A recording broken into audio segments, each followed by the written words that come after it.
What started as a quiet Minnesota welfare investigation has now exploded into a $9 billion federal nightmare. Tonight, it's no longer staying in Minnesota because this isn't just about fraud anymore. This isn't just about bad oversight. And this sure as hell isn't just about one program gone wrong. This is about Congress finally being forced to act. Federal investigators are now staring at the numbers that are so large, so reckless, and so brazen that Washington can no longer pretend that this is still just a local issue. Billions in taxpayer money, multiple programs, years of unchecked payouts, and a political ecosystem that allowed it to grow until it became impossible to hide. And now, Ilhan Omar is right at the center of the fallout. Not because of rhetoric, not because of tweets, but because her district has become ground zero for one of the largest fraud scandals tied to federal welfare dollars in modern history. That's why Republicans are no longer whispering. That's why they are no longer issuing statements. They're openly talking about removal of Ilhan Omar, expulsion, accountability, and whether Congress has the spine to police its own when the numbers get this big. Now, here's the part that they don't want you thinking about. If $9 billion can vanish through compassion programs in one state, how many others are still hiding out in the same rot? Well, tonight, we're going to connect the dots because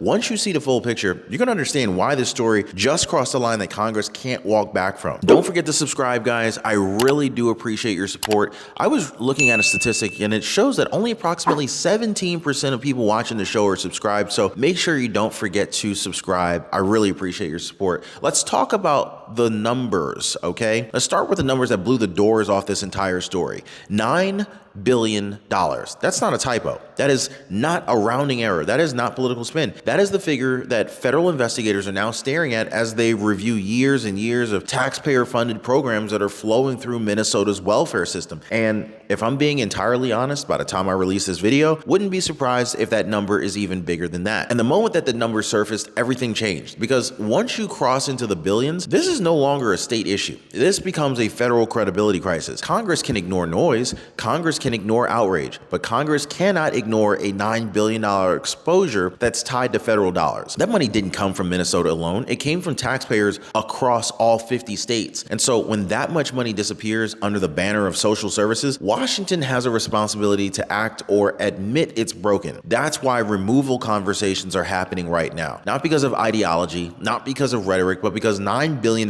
forces accountability, whether politicians like it or not. And so that kind of brings us directly to why Minnesota became the epicenter. So this didn't happen overnight. That's what makes it so dangerous, guys. Minnesota didn't wake up one morning and lose control. What happened instead was a slow erosion of oversight. Year after year, program after program, and spending ballooned and safeguards quietly disappeared. Welfare programs expanded, Medicare reimbursement surged, housing assistance exploded, nutrition programs scaled rapidly, and with each expansion came less verification, fewer audits, and more blind trust. That is how systemic fraud works. It doesn't crash the system, it infects it. By the time investigators noticed the numbers no longer made sense, the money was already gone. Entire programs had multiplied far beyond their original projections. Payments were being approved faster than they could be reviewed, and accountability became an afterthought. Minnesota didn't become ground zero because of one bad actor. It became ground zero because the system was built to be exploited and no one stopped it in time. And so once word got out, it got worse. And so here's where the story takes a darker turn. Federal investigators started using a phrase called fraud tourism.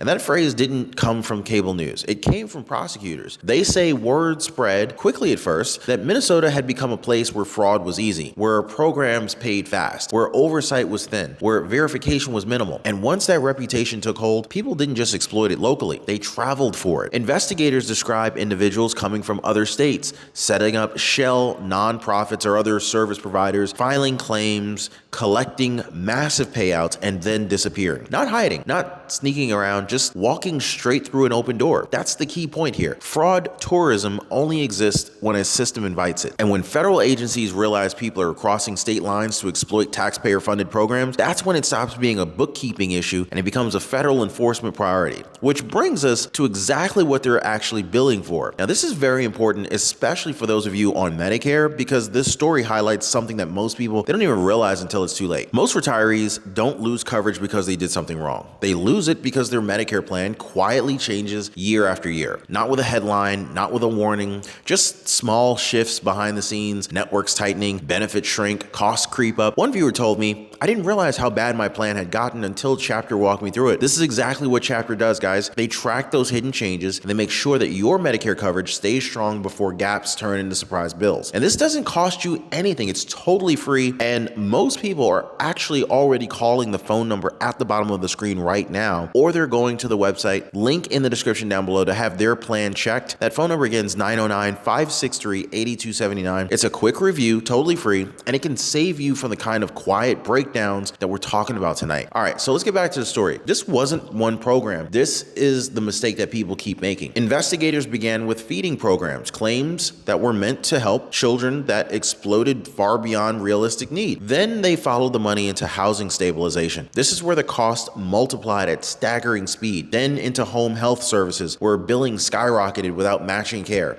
And finally into autism service claims, where reimbursement surged with minimal documentation. Different programs, same pattern. Rapid expansion, minimal verification, massive payouts, little follow-up. That's not coincidence. This is a system repeating the same failure over and over and over. And when you see identical behavior across unrelated programs, investigators stop asking who slipped through the cracks and start asking who designed the cracks. This is why the story keeps widening, because every new program reviewed doesn't close the case, it adds another layer to the case. And eventually Washington has to ask who was closest to the policies that made this possible. Yeah, this is where the story stops being abstract and it starts getting personal for Congress. Because regardless of intent, Ilhan Omar is not a distant observer here. She is a lawmaker whose district became the epicenter of this collapse and whose legislative priorities directly shape the policy environment investigators are now tearing apart. That part matters. Members of Congress, they don't just vote, they influence funding streams. They shape oversight requirements. They decide whether safeguards stay in place or get loosened in the name of access and equity. Now, when a district tied to those same policy decisions becomes synonymous with unchecked fraud,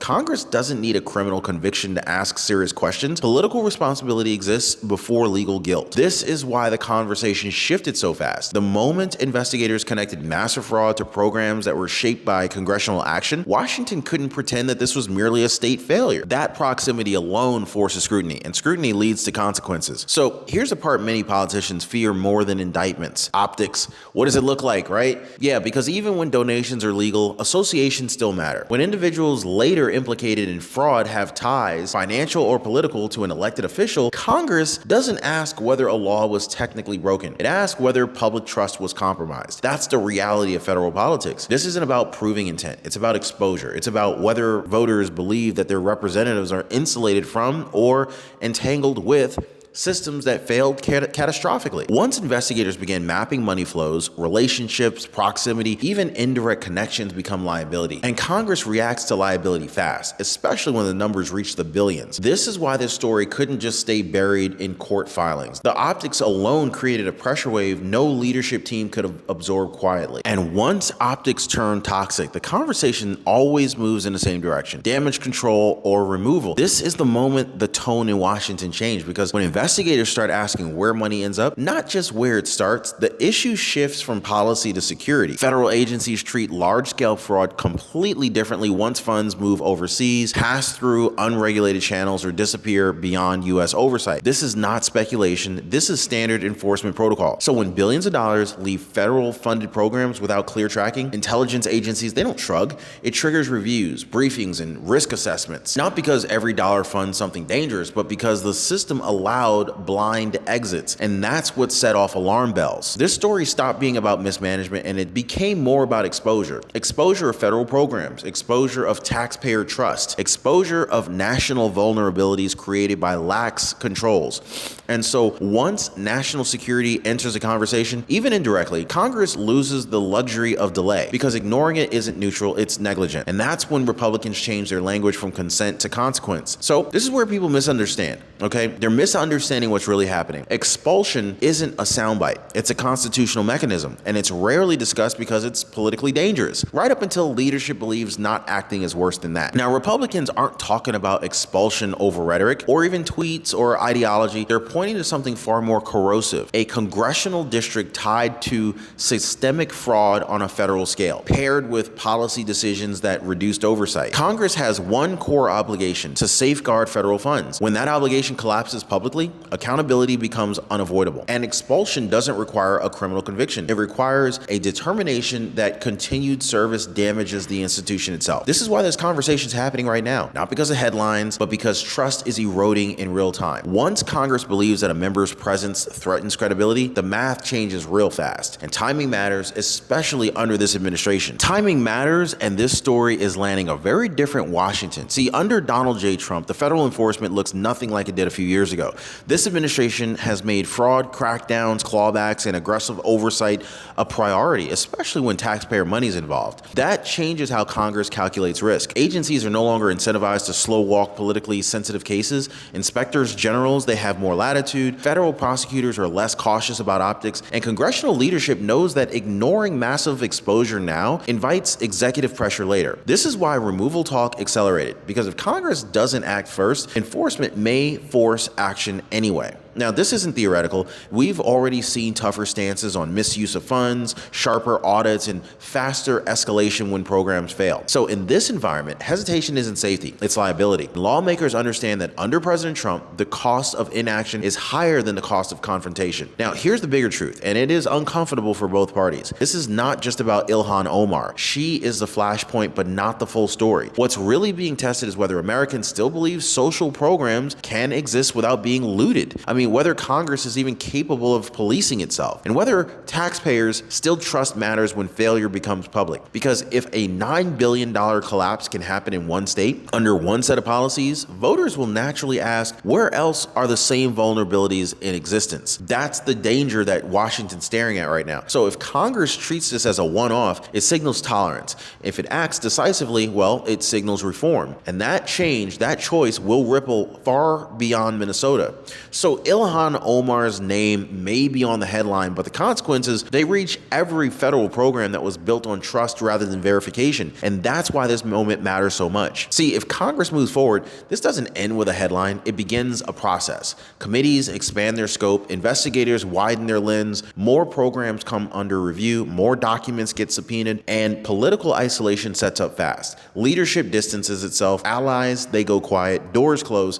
This is how Washington works when risk becomes radioactive. Even without criminal charges, the damage, it compounds. Committee assignments vanish, influence evaporates, reputations calcify, and every new revelation feeds the next phase of scrutiny. So, at the same time, Congress sends a signal internally and publicly that systemic failure has consequences, that federal funds aren't untouchable, and that no district is too protected to question. But there's another outcome lawmakers are weighing just as carefully. If Congress hesitates, if it stalls, deflects, or delays, it invites deeper intervention from enforcement agencies, and that is a far messier outcome politically. So, this isn't about punishment. It's about control of the narrative versus surrendering it. And that brings us to the question hanging over everything here. Here's the question that Congress cannot escape, no matter how hard it tries. If lawmakers act here, what precedent does that set? Like, does it mean Congress will finally enforce accountability when federal programs collapse under fraud? Does it restore even a sliver of public trust? Or does it expose how rare the accountability actually is? But if Congress doesn't act, if it shrugs at $9 billion,